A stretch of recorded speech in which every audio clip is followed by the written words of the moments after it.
All right, team, today this is Unit 5, Lesson 9, and today we're solving story problems of all types that involve coins by using the most efficient strategy. So this bill speaks to the story problem unit and then efficiency with solving. This is an error analysis lesson, which means that you need to target misconceptions that came up in Lesson 8 in order to get here. So realistically, my TTED today is not going to be reflective potentially of your needed TTED because I don't know what your gaps are from here.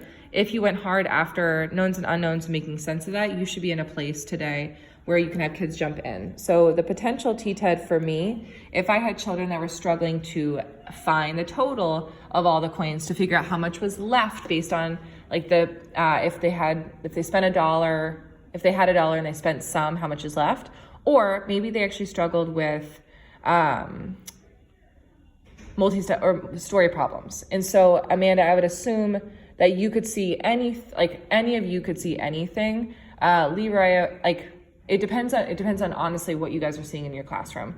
And so the TTED could be around finding the total. I can find the total amount of coins by asking myself, or your TTED might be, I can figure out how much money is left or my change left by, or today, tomorrow, and every day, I can solve a story problem by doing this sequence. So any of those are fine. Those are previous TTEDs. You will use these questions today.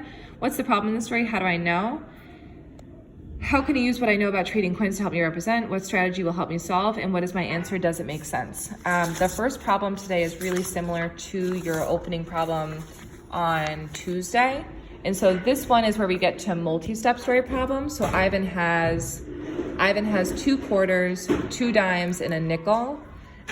He bought a book and got 36 cents back in change. How much does the book cost? Knowns, unknowns. I know that my representation is going to be the key thing that's going to help me today. And so my big problem is the book cost. I know that his change he got back was 36 cents. I also know that he started with 2 quarters, 2 dimes, and 1 nickel, but I don't know how much the book cost. So my representation right now, I know that the book is going to be my total amount of money. I know that the change he received is 36 cents, and I know that he started with this amount of money, and I'm not going to rewrite it down there right now. So then I'm asking myself, what's the first step that I need to take to be able to use this representation to solve? I need to figure out what the started value was, and then 2, I need to figure out what the book value was.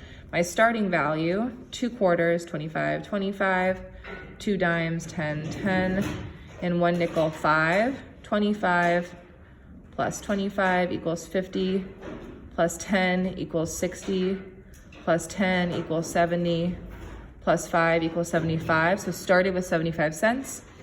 So then 75 minus the book gives me the 36 cents and change. I know that I can inverse this to do 75 minus 36 to get my book.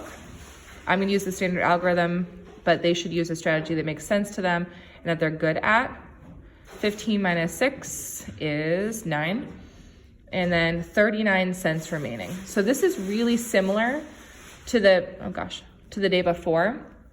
If we're asking ourselves, what are the knowns and unknowns? And then I can identify knowns and unknowns to create a plan to representation to help me solve all parts of the story problem.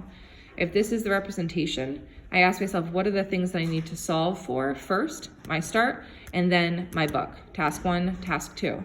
If you want to get kids to the place where they're labeling task 1, task 2, or step 1, step 2, that's fine.